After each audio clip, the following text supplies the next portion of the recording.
After selling my company for $32 million, I hosted a retirement party, imagining a peaceful future.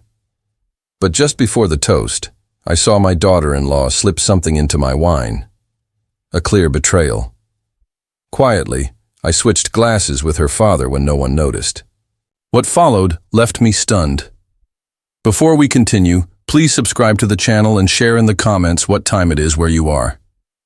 Dennis's fist struck the mahogany desk, sending the signed contracts trembling. $5 million, that's what I need, and I need it now. I looked up from the documents spread before me, still holding the pen I had used to sign away 32 years of work. The ink was barely dry. $32 million, freedom, retirement, a new chapter. Dennis, I just sold the company. I can finally retire. That's perfect, Dad. His eyes glinted with something new, raw greed. Now you can help your son. I need $5 million to cover debts and launch my own business. Wendy, standing by the door, shifted her gaze between Dennis and the contracts. When Dennis glanced her way, she gave a subtle nod I almost didn't catch. You didn't even congratulate me, I said, my voice sharper than intended. This is the biggest day of my life, and you walk in demanding money. I'm congratulating you now, Dennis replied, leaning forward with his palms pressed to the desk. $32 million is incredible. So what's $5 million to you? Practically nothing. Nothing. I had started King Technologies in this very room when Dennis was just learning to walk. I worked 18-hour days, missed his school plays and games, built something from scratch while raising him alone after his mother's passing. Dennis, you have no idea what this money represents. This is my future, my retirement. I've earned it. I'm your son. His voice cracked, though he was 38. I deserve something for all the years you worked instead of being a father. Words cut deep. Wendy stepped closer, her tone soothing. Maybe we can discuss this calmly.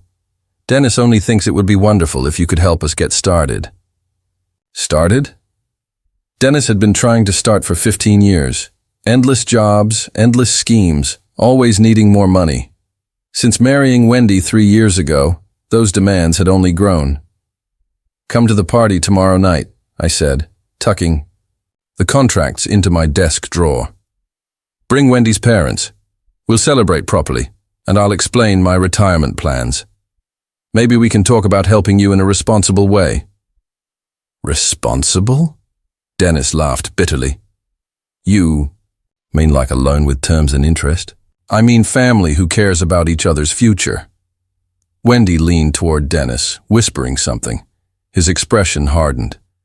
If you won't help us now, don't expect us at your party. And don't expect us for dinners or holidays, either. The threat lingered. I saw my son become a man I hardly recognized.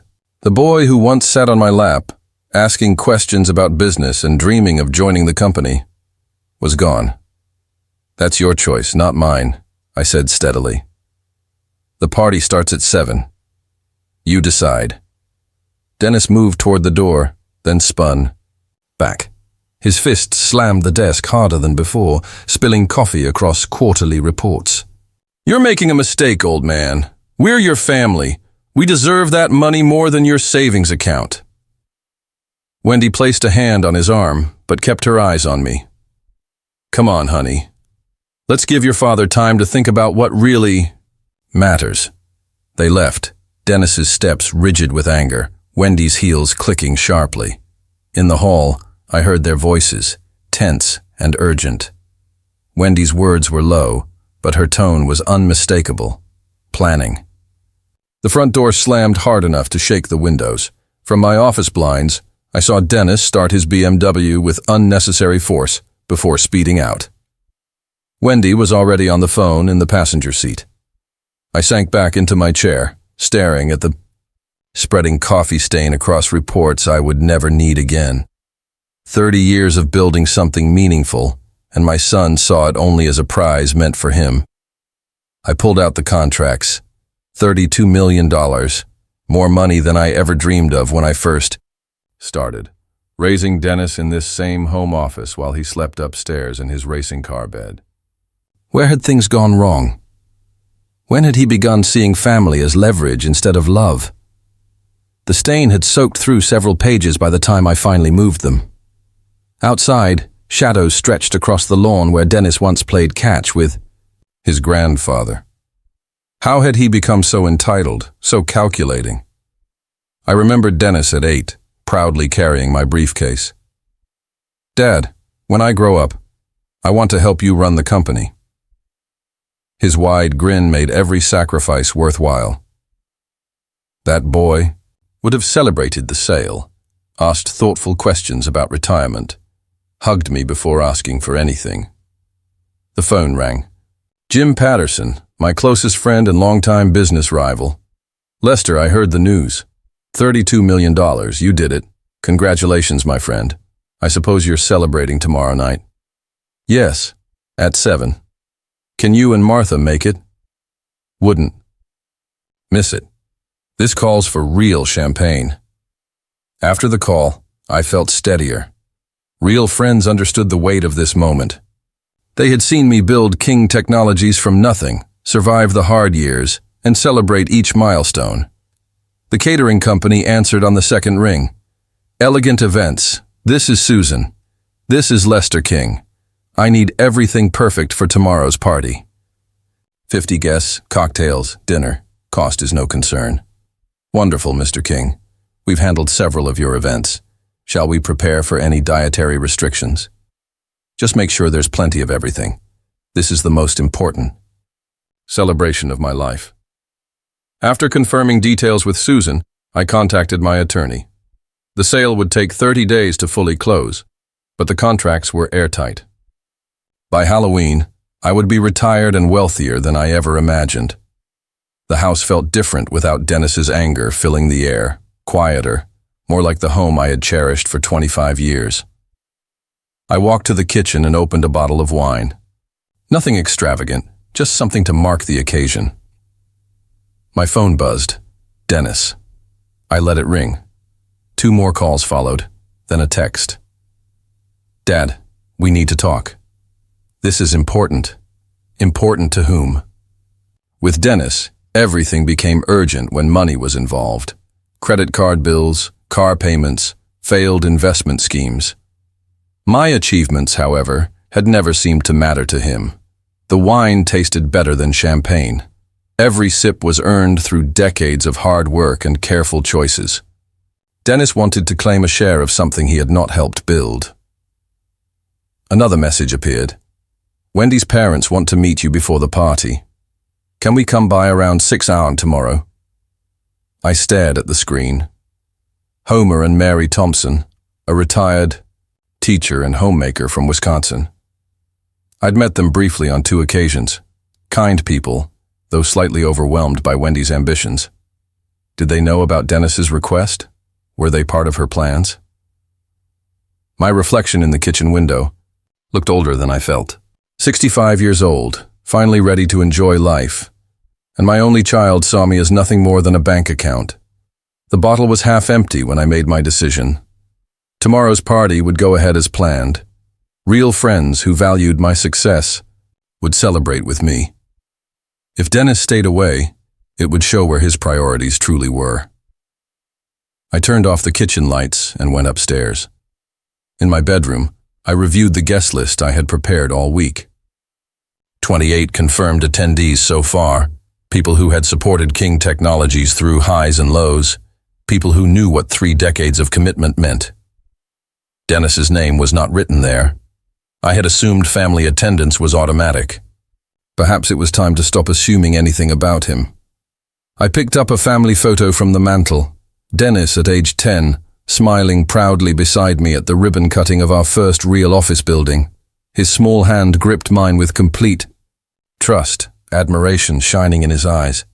I settled into my leather chair, staring at that young face.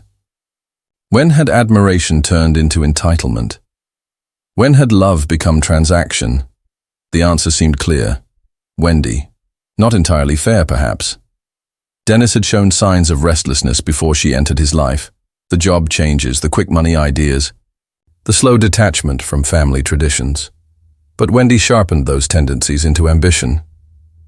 I remembered their wedding 3 years ago. Dennis was nervous yet happy. Wendy, striking in white silk, seemed perfect, intelligent, confident, ambitious. During the reception, she approached me with a smile and a champagne glass. "I hope you know how lucky you are to have Dennis. He's going to achieve great things with the right support." The right support. I realize now it meant financial support. Within 6 months, Dennis's requests had doubled. A better apartment, a newer car, investments that always required immediate funding. Wendy's influence was constant, persuasive, impossible to overlook. My phone buzzed again. This time I answered without checking the caller ID. "Dad." Dennis's voice lacked the aggression from earlier. "Maybe we got off on the wrong foot. I was just excited about your success. Sometimes I don't say things the right way." He paused. "Wendy thinks we should sit down tomorrow before the party. Her parents are driving in to meet you properly. Your Thompsons are welcome tomorrow night," I replied carefully, "along with everyone else here to celebrate. But Dennis, I will not discuss money again until you show basic respect for what I've accomplished." My tone was sharper than planned, but I didn't soften it. "A simple congratulations would be a good start." "I did congratulate you." "No, you demanded money. That's very different." Silence stretched. Finally, Dennis sighed. "Fine. Congratulations on selling the company, Dad. I'm proud of what you built." The words sounded practiced, likely guided by Wendy, but I sensed something real underneath. A glimpse of the boy who once gave me crayon sketches of office buildings. "Thank you. That means more than you know." My voice eased slightly. "The party starts at 7. Cocktails in the living room. Dinner at 8. Dress well. This matters to me." "We'll be there." Another pause. "Dad, I really am sorry about earlier. About the money. That wasn't how I should have handled it." After the call, I felt cautiously hopeful. Maybe Dennis could step back from Wendy's influence, at least for one night. Maybe family ties could outweigh financial demands. I walked to the kitchen to check preparations. Susan from Elegant Events had confirmed everything. The bartender, servers, chef, even flowers for the tables. 47 guests were now confirmed, more than I expected. From the wine cellar, I selected bottles I had saved for special occasions. A 1982 Bordeaux from the year I incorporated King Technologies, and genuine French champagne. This moment deserved the best. In my study, I placed the sale contracts inside a leather portfolio. Some guests would want to see the actual documents to understand the scope of what I had achieved. $32 million was more than money. It was proof of every risk and every sacrifice. The grandfather clock chimed 9 times. Soon I would need to rest, to prepare for tomorrow's celebration. But first, I wanted to enjoy this moment of quiet accomplishment. Outside my window, the neighborhood eased into evening routines. Porch lights clicked on.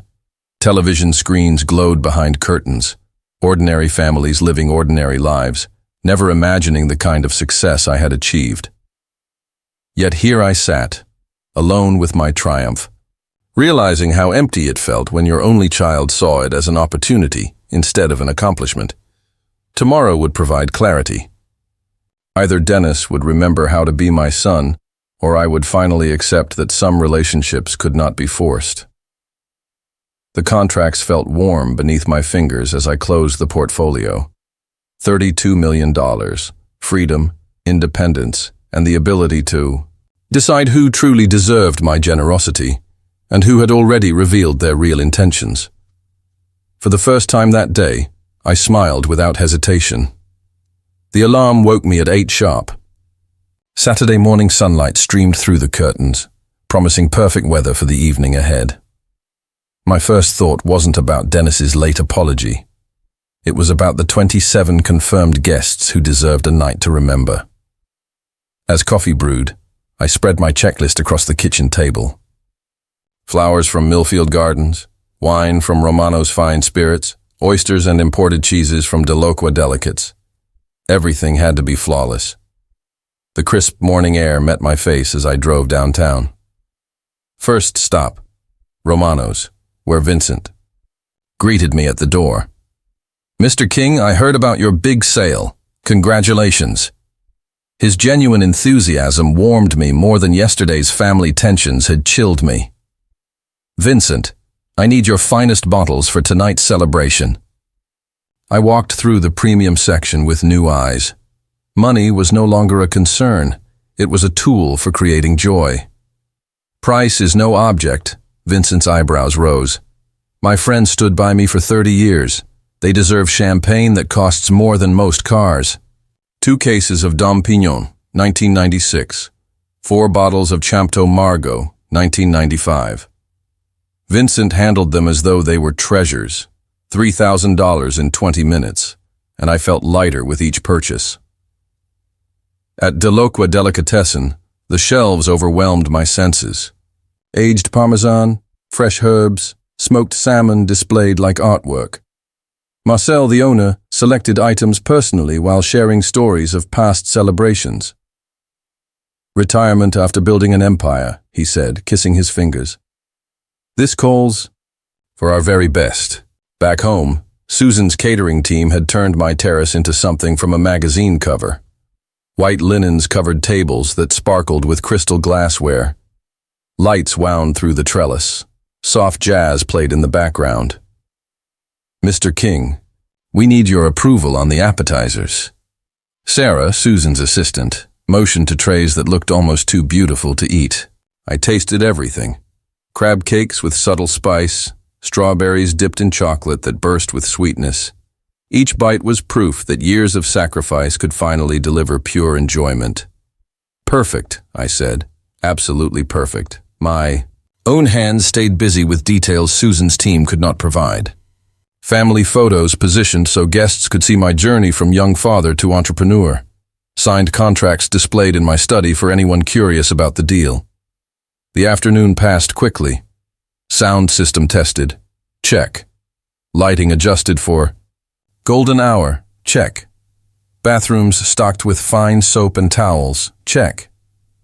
Every detail mattered because tonight was about more than money. It was about meaning.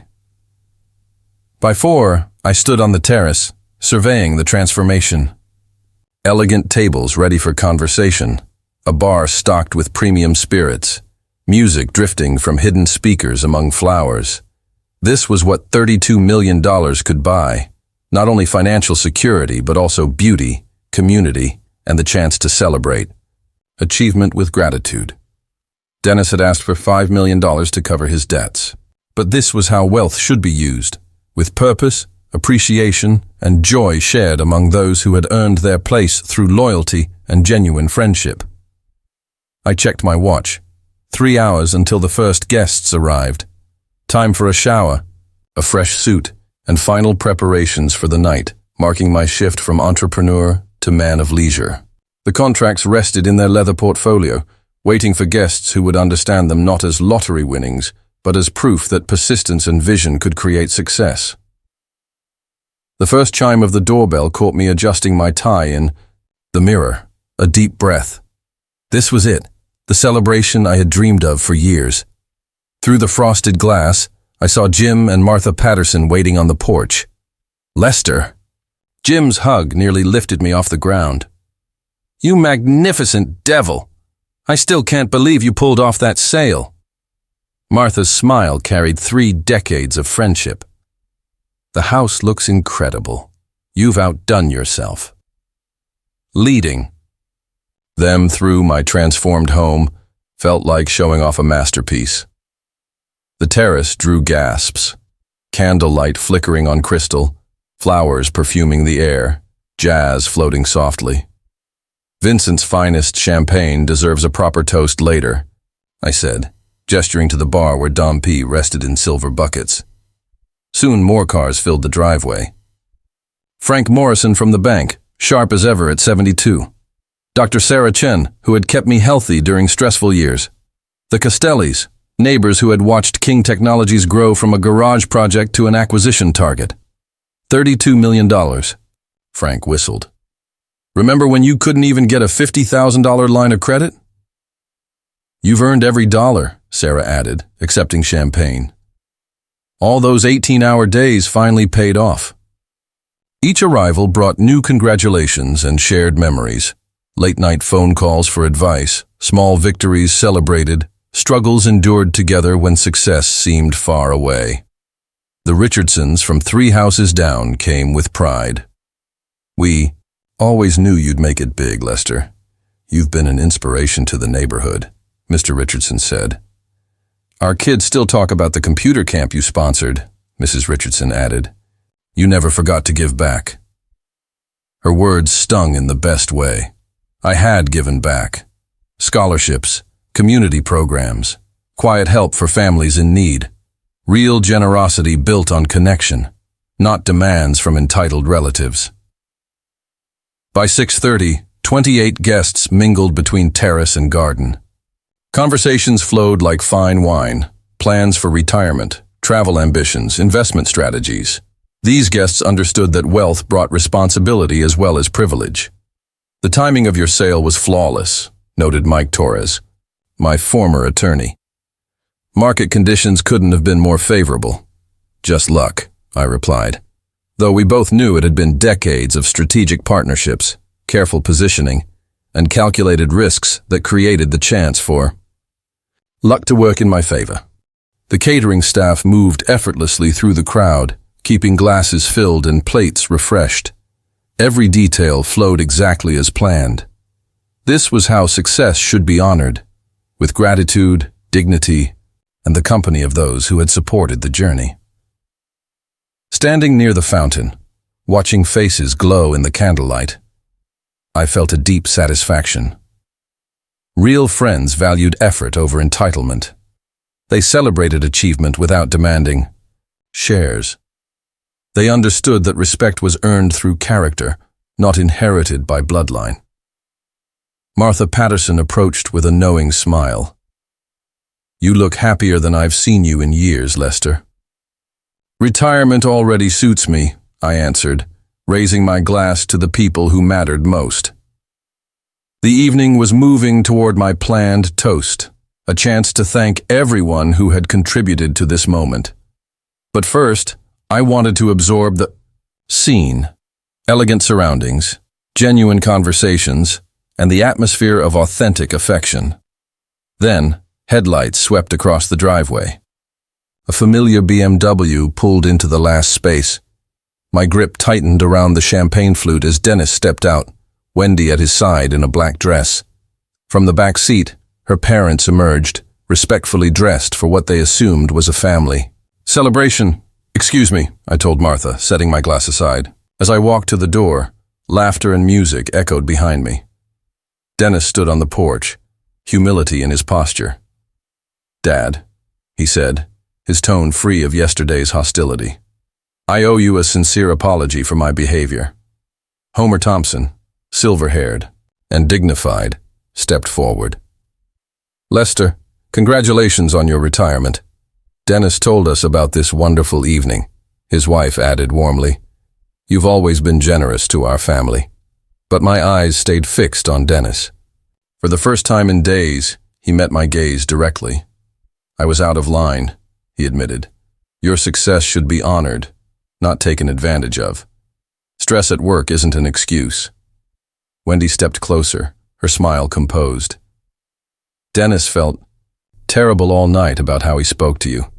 We brought something to show our appreciation. She placed a wrapped box in my hands, its weight suggesting careful thought rather than guilt-driven haste. You built something remarkable over 3 decades, Dennis said. I'm proud to be your son. That's what I should have said first. Standing in the doorway, hearing the sounds of celebration behind me, I felt yesterday's sharp hurt begin to ease. Maybe Dennis could move past the pressures that drove him. Maybe our bond could survive. Thank you for coming, I said, stepping aside. The party's just beginning. Homer admired the elegant setup as they entered. Dennis wasn't exaggerating. This is magnificent. Leading them toward the terrace, I felt cautious optimism replace disappointment. Perhaps Dennis had reflected on his actions. Perhaps Wendy had guided him toward patience. Perhaps tonight could repair what had been torn. "Your decorations are stunning," Wendy said, her tone genuine. "What a wonderful way to honor your success." My friends welcomed them warmly. Jim Patterson shook Homer's hand, diving into talk of teaching. Martha chatted with Wendy's mother about gardening. Everyone, meet my son Dennis, his wife Wendy, and her parents, Homer and Mae Thompson. The introductions felt natural, easing yesterday's tension. Dennis moved gracefully among guests, asking thoughtful questions about friendships and business. No mention of money, no subtle hints, just a son showing pride in his father's accomplishments. "Your father has inspired this whole community," Mrs. Richardson told Dennis. "He's always found ways to give back." "That sounds exactly like Dad," Dennis replied, glancing at me with what looked like sincere admiration. Meanwhile, Wendy impressed even the most discerning guests. She charmed the staff, asked intelligent questions about retirement, and listened with genuine interest to family stories. She embodied the role of supportive daughter-in-law perfectly. "Let's add chairs for the family," I told Susan's assistant. Extra seating quickly appeared at the main table. The atmosphere shifted slightly, but meaningfully, more complete, as if the celebration had been waiting for this moment. Homer's teaching stories entertained the group, his calm nature balancing stronger personalities. From the garden fountain, I took in the scene. Friends and family mingling naturally, conversations flowing across generations, my achievement honored by those who mattered most. This was exactly what I had hoped for, I thought quietly, watching Dennis laugh with genuine ease at one of Jim's business stories. Perhaps yesterday's conflict had been necessary, clearing the air before real reconciliation. Maybe family ties were stronger than temporary greed. Leading Dennis and his family toward the main seating area felt like completing a perfect picture. Homer quickly connected with Dr. Chen over career transition stories, while Mae charmed the Costellis with questions about their rose garden. "Dad, you should tell everyone about that European river cruise you're planning," Dennis said, his enthusiasm naturally engaging as he offered drinks to nearby guests. The idea drew immediate interest. "Lester, you always said you'd visit the Scottish Highlands once you retired," Jim reminded me with a grin. "First stop once the sale is finalized," I confirmed, accepting a fresh glass of wine from Dennis. "Scotland, then Ireland, maybe even Scandinavia. 30 years of 12-hour days earned you every bit of that adventure," Sarah added warmly. Wendy moved gracefully among the groups, her social skills impressing even my most discerning friends. She asked thoughtful questions about my career, engaged in discussions about retirement, and presented herself as the ideal supportive daughter-in-law. "Sarah, Lester has spoken often about your friendship," Wendy said, settling beside her. "Dennis and I are truly grateful to be included in this celebration." "Family celebrations are the best kind," Sarah replied. "This is exactly how success should be honored, with those who matter most." Dennis caught my eye across the terrace and raised his glass slightly, a simple salute from son to father.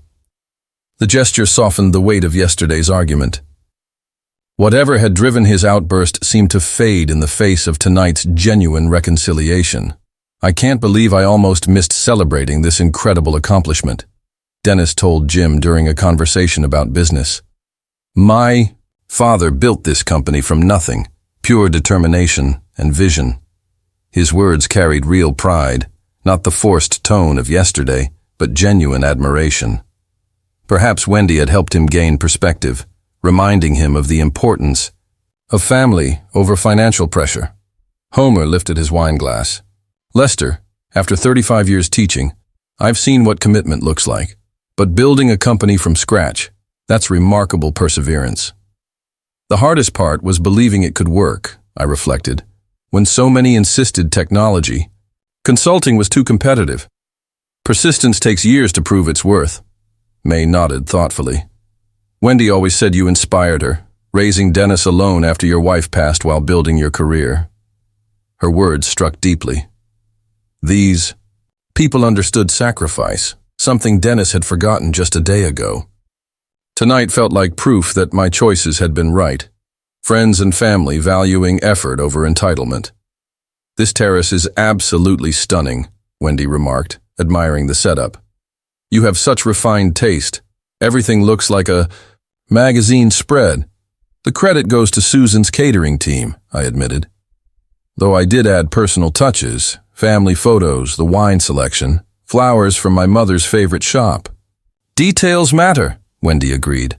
Memories should be beautiful. As twilight deepened, garden lights sparkled like captured stars. The celebration reached its perfect rhythm, conversations flowing easily, laughter punctuating stories, and guests appearing truly content. This was the evening I had envisioned. Dennis mingled effortlessly, sharing memories of my generosity and expressing gratitude for the lessons from his childhood. The son I remembered seemed to return, replacing yesterday's stranger.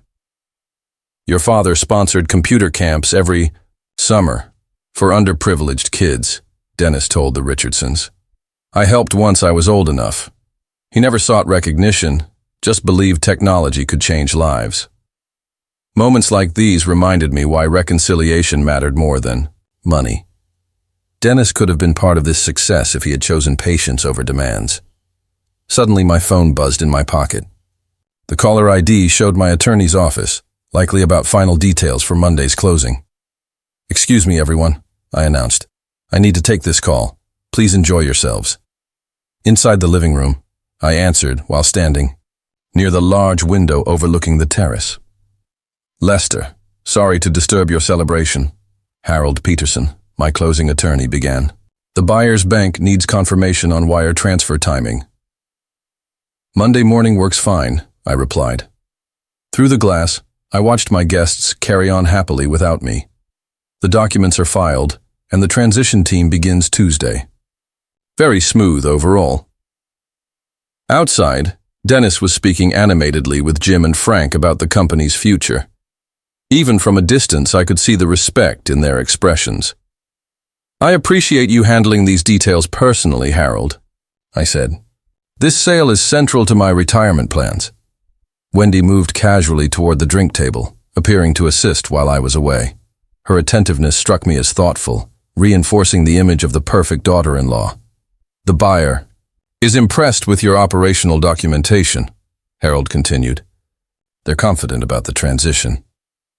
Then, movement at the edge of my vision drew my attention. Wendy, standing with her back to most guests, slipped a hand into her pocket. That's excellent news, Harold. My words stalled. She withdrew a small packet, glancing around discreetly. With practiced ease, she tipped its contents into my wine glass. My chest tightened as I saw the fine powder dissolve into the drink. She stirred it calmly with a cocktail stick, her expression composed. Lester, are you still there? Harold's voice broke the silence. Yes. I'm here, I answered, though my voice sounded distant even to myself. Should we schedule a final call before the wire transfer on Monday? Wendy slipped the empty packet and stirrer into her pocket and moved away from the table with the same composed grace she had shown earlier. No one else noticed. The guests were still absorbed in their conversations, unaware that my drink had just been tampered with. Harold, I'm sorry, but something urgent has come up here. My hand shook slightly as I held the phone. Can we finalize everything first? Thing Monday morning? Of course. Enjoy your celebration, Lester. You deserve it. Through the window, I saw Wendy rejoin the main group, her smile easy and convincing. She placed herself where she could keep an eye on the drink table while appearing, fully engaged with the others. My thoughts raced.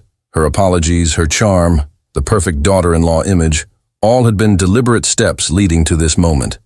They weren't here to celebrate my success. They were here to make sure I never lived to enjoy it. Dennis seemed truly unaware, still talking animatedly with Jim. His change of heart looked genuine, which meant Wendy was acting alone. She had used his regret over yesterday's conflict as cover for her own plan. The wineglass sat on the table, no different from the rest, yet I knew what it held. One sip would be enough. Whatever she had added would likely act fast, appearing like a heart attack or stroke. For a man my age, celebrating with alcohol, who would question it? But she hadn't realized I was watching. Taking a steady breath, I straightened and prepared to rejoin the party. The situation had changed, but I now held the advantage. Wendy believed she was carrying out a flawless plan, but she had revealed herself. It was time to respond. Stepping back onto the terrace, I wore the same warm smile I had kept all evening, though my heart beat hard in my chest. Wendy looked up immediately, her eyes flicking toward the table where my drink still waited. "Everything settled with the closing details?" she asked with practiced ease. "Just some last paperwork," I answered smoothly, moving to my usual spot. "Nothing that can't wait until Monday morning. The poison was invisible, without taste or smell, designed to appear natural. But Wendy had underestimated me. I had survived 3 decades in a tough business by staying several steps ahead of those who wanted me to fail. "Lester, shouldn't we have a proper toast to your retirement?" Wendy's tone carried quiet urgency. "Everyone's been waiting to celebrate your success." Jim agreed immediately. "Absolutely. This deserves a toast with champagne and speeches." Wendy pressed on, her words polished. "Your wine glass is right there, ready for the toast." Her enthusiasm disguised the pressure to make me drink quickly. "Excellent idea," I said, sounding agreeable. "But first, Dennis and Wendy, would you help me with something in the kitchen? I'd like to bring out that special bottle we discussed, the 1996 vintage, and the good crystal flutes for a proper toast." Dennis brightened at the request, pleased to be included. "Of course, Dad. You know where everything is better than we do. This will make the toast even more memorable," I added, framing it as an important hosting detail. Family involvement in preparing the moment. As the two of them headed inside, I turned to Homer casually. "Homer, how are you finding retirement? After 35 years of teaching? That's remarkable commitment." Homer's eyes lit up as he launched into stories, full of energy as educators often are when speaking of their careers. "The transition has been interesting. After decades of strict schedules, I'm still adjusting to open time." While he spoke, gesturing animatedly, I shifted closer to the drink table. Homer's glass sat about 18 inches from mine. Same shape. Same red wine, placed close enough for a quiet switch.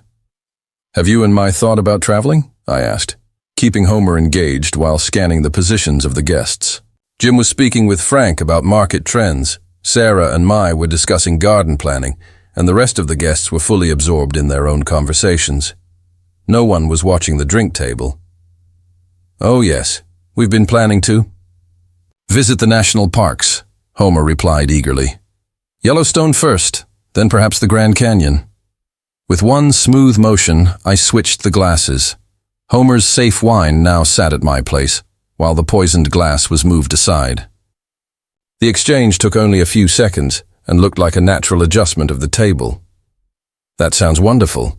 The Western parks are spectacular this time of year," I said, stepping slightly away from the table. As Homer continued his story about retirement plans, my heartbeat slowed, the immediate danger easing. Wendy's poison now sat in Homer's glass instead of mine. The irony of her own father-in-law unknowingly becoming the shield against her plan was not lost on me. Dennis and Wendy came back from the kitchen carrying the bottle and crystal flutes, their expressions bright with anticipation. "Everything's ready for the toast," Dennis announced, setting the champagne bottle down with ceremony. Wendy's eyes immediately went to the drink table, confirming that my glass was still in place. Her satisfied smile showed complete confidence in her plan. "Perfect timing," I said. moving toward the switched glass while watching Wendy's eager face. "Let's make this toast unforgettable." She positioned herself to watch me drink, waiting for what she thought would be the result of her plan. Her father sat beside the poisoned glass, unaware that his daughter had just used him as part of her attempt against me. "Everyone, please gather," I called out, raising the glass meant to end me. The irony was sharp. Wendy thought she was about to witness my downfall, not realizing her scheme had turned against her own father. Guests gathered around the beautifully set table, glasses raised in anticipation of my retirement speech. The atmosphere felt perfect, candlelight glowing against the crystal, friends and family united, the evening air filled with a sense of new beginnings. "Friends, this is one of the most meaningful evenings of my life," I began confidently, commanding attention while preparing for what was about to unfold. 30 years of building from nothing, and here I stand surrounded by the people who matter. Wendy placed herself with a clear view of my glass, her eyes alive with anticipation. She had no idea that her carefully prepared plan was about to collapse in front of everyone. "Your friendship and support made this success possible," I continued, looking at the faces that had supported me over decades. "Tonight, I want to speak about loyalty, about trust, about what family truly means." The change in my tone caught attention. Jim raised an eyebrow, noticing the difference in my usual words. "I've learned that not everyone who claims to love you actually does." My eyes shifted toward Wendy. Her confident smile faltered slightly.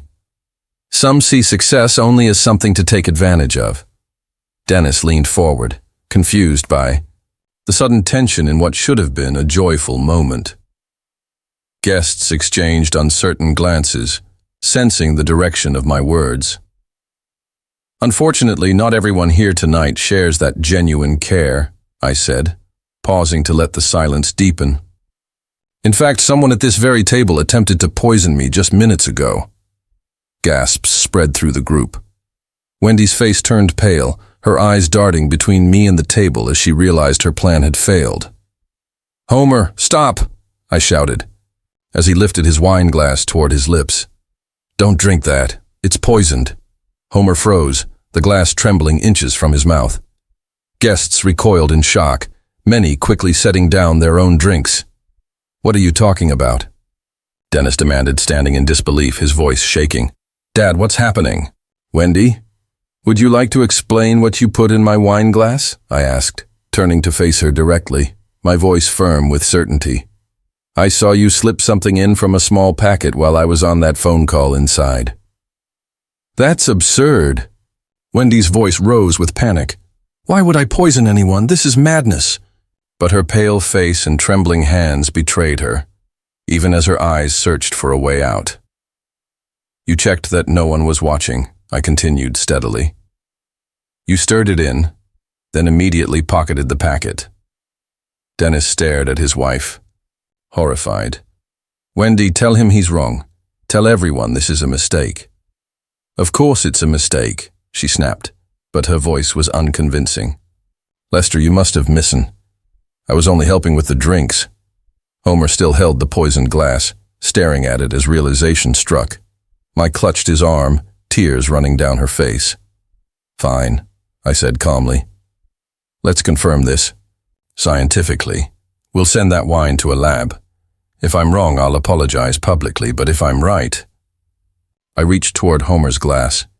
"This will prove attempted murder. Let me secure the evidence." Suddenly, Wendy lunged forward, her mask breaking. "You can't!" She stumbled deliberately into the table leg, knocking the wine glass to the ground. Crystal shattered, red wine splashing across the terrace.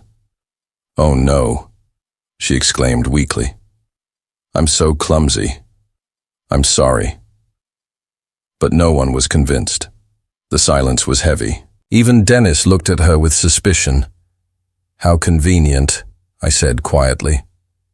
Everyone understood exactly what had happened. The broken glass glittered in the candlelight. Wendy crouched, pretending to clean, while avoiding the accusing eyes fixed on her. That was no accident, I said, my voice steady. You destroyed the evidence because you knew what the lab would confirm. I don't have to listen to this, she snapped, standing abruptly, her mascara streaked from breaking composure. This is ridiculous. Dennis stepped between us, but his tone lacked force. Dad, maybe there's another explanation. The explanation is simple. My gaze stayed on Wendy. Your wife came here tonight to kill me for my money. She used your reconciliation as cover for attempted murder. That's a lie, Wendy nearly shouted. Dennis, will you let him speak about me like this? But Dennis was already realizing the truth. The money demand yesterday. You told me to ask for $5 million. You said we deserved it, right? Away. You needed it for your debts. Wendy snapped back defensively, then froze, realizing she had revealed too much. What debts? Homer asked quietly, disappointment heavy in his voice. Wendy, what have you done? Jim stepped forward, lawyer instincts sharp. Lester, what exactly did you see? I saw her pour powder from a small packet into my wine, I answered clearly. She stirred it, checked that no one was watching, then hid the packet. When I suggested lab testing, she destroyed the proof. Sarah nodded grimly. That accident was far too well timed. Wendy's eyes darted from face to face. Just moments ago, these guests had embraced her. Now, they looked with suspicion and disgust. Even Dennis had stepped back, creating distance. We don't have to stay here and be insulted, Wendy said sharply, snatching her purse. Dennis, we're leaving. Wendy, wait, Dennis said, torn. But the evidence was undeniable. Maybe we should explain, he tried weakly. There's nothing to explain. I did nothing wrong, she insisted, her voice shrill with panic. Come on, we're going. She stormed toward the house, her heels striking the stone. Dennis followed reluctantly, glancing back with shame. Dad, I don't know what to say. The truth would be a good start, I replied evenly. When you're ready to hear it. Homer and Mai remained frozen by the table, their faces heavy with heartbreak. Guests whispered, processing the revelation that had ruined what should have been a celebration. Car doors slammed outside. An engine roared, tires screeching as Dennis's BMW sped into the night, carrying away those who had tried to end my retirement before it began. But Homer and Mai stayed behind, shoulders bent with grief, facing the collapse of what they thought was their daughter's happy marriage. The broken glass crunched underfoot as I moved to comfort them. Unlike their daughter, they were decent people trapped in circumstances beyond their control. I'm so sorry, Homer whispered, voice breaking. We had no idea she was capable of this. Justice had been served. But the harder work remained, the healing from betrayal and the scars it always leaves. Silence lingered over the terrace, broken only by the fading sound of Wendy's car driving into the night. Shards of glass sparkled among drops of poisoned wine, reminders of the betrayal that had nearly destroyed everything. Homer stood frozen, still trying to comprehend how close he had come to losing his life at his own daughter's hands. Mai wiped her eyes with a tissue, her quiet sobs carrying years of parental sorrow. We are deeply sorry, Lester, Homer said, his voice unsteady with both shame and gratitude. You saved my life tonight. Somehow, we failed as parents. This is our burden to carry. Homer, Mai, look at me, I said gently, placing a reassuring hand on his shoulder. This is not your fault. You are good, honest people. Wendy made her own decisions. You didn't raise her to commit such acts. But we must have missed something, Mai whispered. Some sign she was capable of this. Evil often wears a convincing mask, Sarah added softly. None of us recognized her true nature until now. Jim stepped forward with a brush and dustpan, already clearing the shattered glass. Lester, your quick thinking saved Homer's life. How did you realize what she was doing?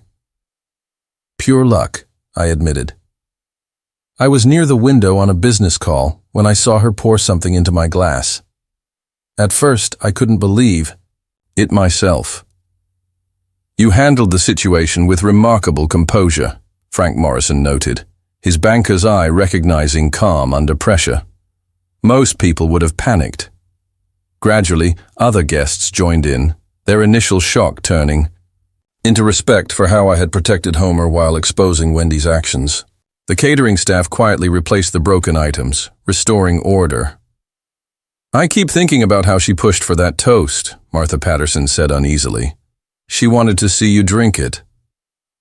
"But she underestimated Lester's judgment," Dr. Chen replied. "And now, Homer and Mai are safe. That's what matters."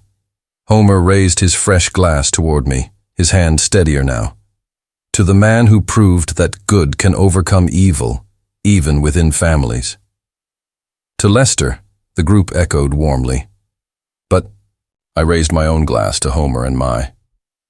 "To people who show strength in impossible moments. You are always welcome in my life." Tears of gratitude replaced Mai's sorrow. "We don't deserve your kindness after what our daughter tried to do." "Her actions reflect her choices, not yours," I replied firmly. "You stayed when she fled. You faced truth when she turned to lies. That tells me everything I need to know about your hearts." As the evening continued, the atmosphere slowly shifted back toward celebration. What began as an attempted crime became a story of justice, friendship, and loyalty. Homer shared memories of my support over the years, reminding others how Wendy's actions contrasted with my values. "You funded those computer camps every summer," Homer told the guests.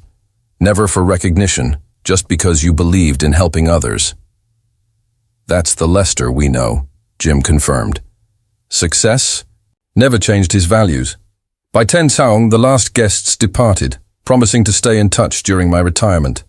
Homer and Mai helped with cleanup, determined to add something positive after their daughter's destructive actions.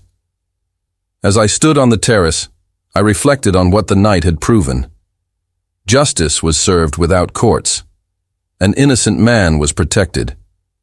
Toxic ties had been severed. Most importantly, I was stepping into retirement with clarity about who truly belonged in my life.